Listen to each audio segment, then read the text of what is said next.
Selamat datang di Watch Mojo Indonesia, dan hari ini kita akan menghitung mundur pilihan kami untuk parodi musik yang sumber inspirasinya mungkin terasa cukup tersembunyi. Dalam daftar ini, kami hanya akan memasukkan artis yang tidak dikenal sebagai pembuat parodi, jadi maaf, tidak ada Weird Al kali ini.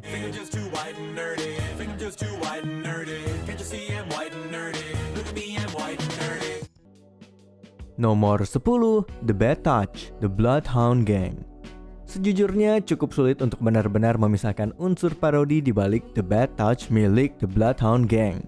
Hal ini sebagian besar disebabkan oleh video klipnya yang menjadi sensasi viral bahkan sebelum istilah itu populer di masyarakat luas.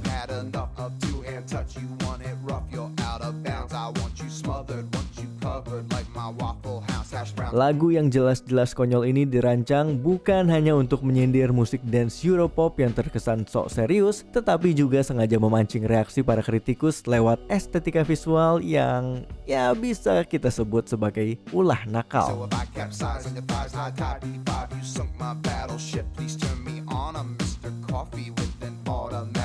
The Bloodhound Gang memang selalu menjadi band yang menjunjung tinggi humor, tetapi The Bad Touch justru membuat mereka menjadi semacam one hit wonder yang ironisnya sama seperti yang mereka sindir.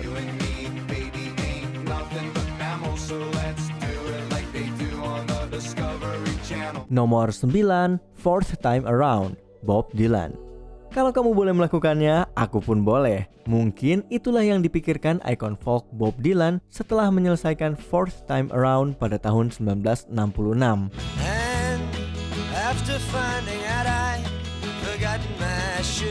Lagu ini pada dasarnya merupakan semacam balasan halus jauh sebelum istilah tersebut populer di era media sosial. Dylan seperti mengatakan kepada The Beatles, "Aku melihat apa yang kalian lakukan di Norwegian Woods, this bird has flown, tetapi aku bisa melakukannya lebih baik."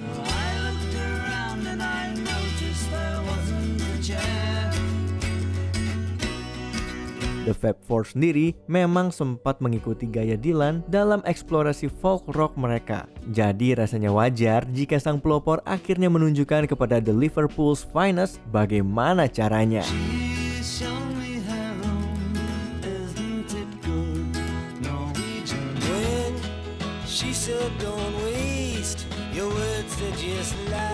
Nomor 8, The Fox, What Does the Fox Say, Ylvis.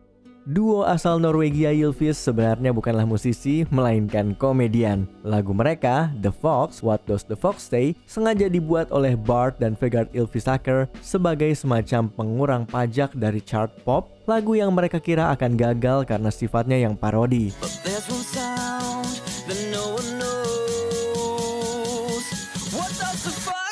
Namun hasilnya justru berbanding terbalik. The Fox sukses besar sebagai hit EDM dengan memanfaatkan semua elemen khas lagu yang mudah menempel di kepala. Ylvis memang merilis lagu lain yang cukup sukses di Norwegia.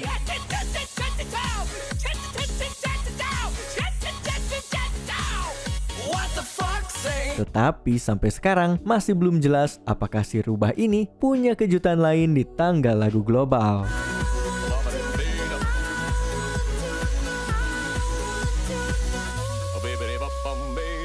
Nomor 7, Hook, Blues Traveler.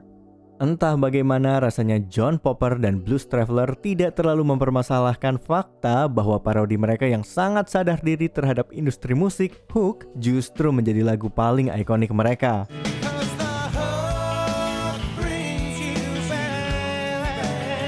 Kemungkinan besar band ini tetap senang memainkan dan menulis musik sesuai keinginan mereka, meskipun Hook membawa kesuksesan besar ke depan pintu mereka. Lagu ini berhasil karena memang memiliki hook yang kuat, daya tarik instan yang membuat banyak orang tertarik pada Blues Traveler.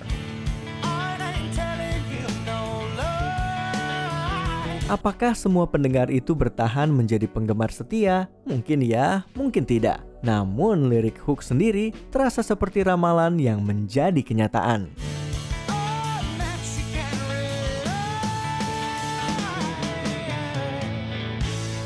Nomor 6, Take as a Break, Jethro Tull.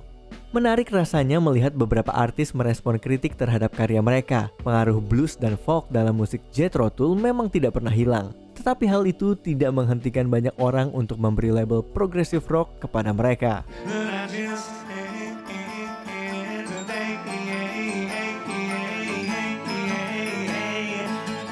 Take As A Break menjadi jawaban Jethro Tull terhadap anggapan tersebut, sebuah album konsep yang sengaja dibuat terdengar terlalu dalam untuk menyindir musisi prog rock lain di era 1970-an.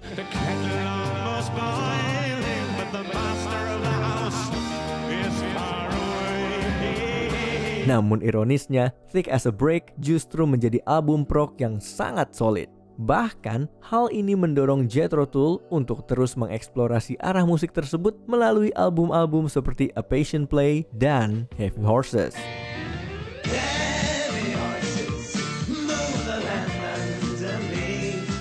Nomor 5, Song 2, Blur.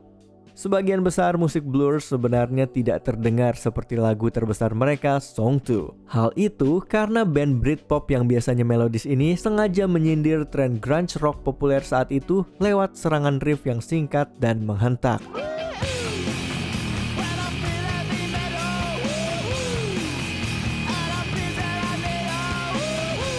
Teriakan wuhu penuh semangat dari Damon Albarn sengaja dipertentangkan dengan lirik tentang merasa seperti heavy metal, bahkan ada sindiran halus dalam permainan gitarnya. Perhatikan bagian pembuka yang bersih sebelum masuk ke riff utama yang penuh distorsi. Terdengar familiar?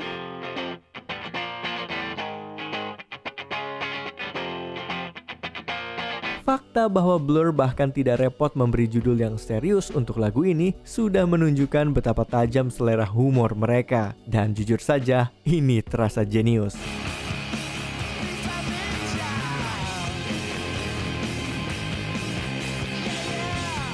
Nomor 4, Valley Girl, Frank Zappa. Salah satu risiko dari parodi adalah tidak semua orang akan memahami leluconnya. Valley Girl dari Frank Zappa misalnya dibuat untuk menyindir budaya Southern California yang menurutnya dangkal dan menjengkelkan.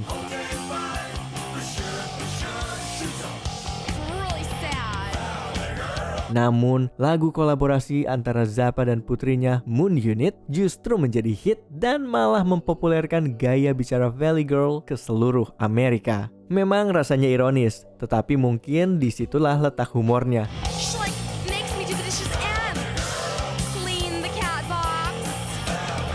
Mengingat Zappa dikenal sebagai musisi yang ahli menyindir berbagai gaya musik, termasuk rock arena yang bombastis seperti dalam lagu Why Does It Hurt When I Pee dari tahun 1979.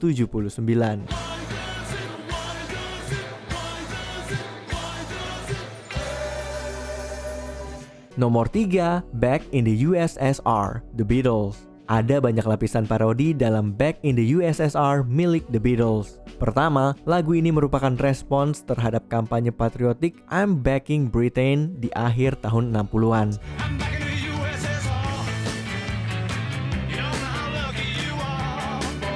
Selain itu, ada juga unsur penghormatan sekaligus sindiran terhadap dua pengaruh besar mereka, Chuck Berry dan The Beach Boys.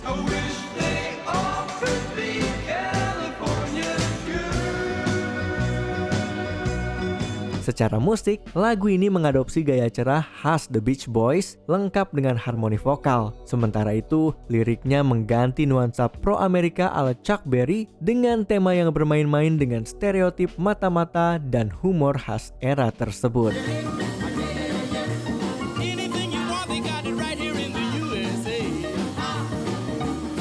Nomor 2, You Gotta Fight for Your Right to Party, Beastie Boys. Lagu ini cukup membingungkan karena sampai sekarang masih ada perdebatan soal seberapa dalam lapisan parodi yang dimaksud oleh Beastie Boys.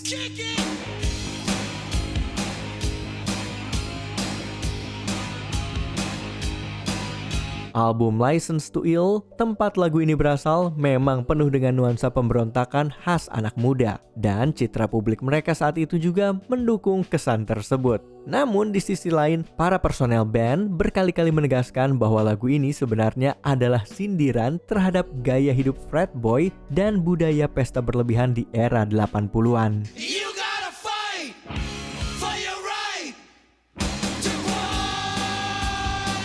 Kalau memang begitu, mungkin perjalanan karir mereka saat itu justru menjadi contoh bagaimana kehidupan meniru seni.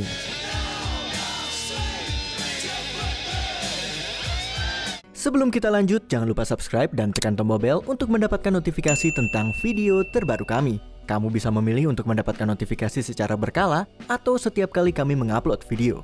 Kalau kamu menggunakan handphone, pastikan untuk menyalakan notifikasi pada bagian pengaturan. Nomor 1, Gangnam Style Side. Mungkin memang bisa menjadi bahasa universal, tetapi berapa banyak dari jutaan orang yang mendengarkan Gangnam Style benar-benar memahami makna liriknya?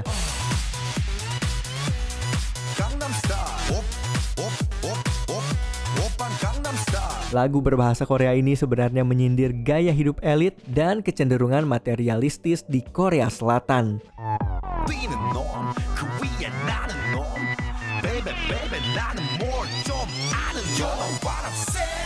Namun bagi sebagian pendengar, cukup dengan menonton videonya, mengikuti tarian khasnya, dan menyanyikan bagian. Atau itu cuma kita saja?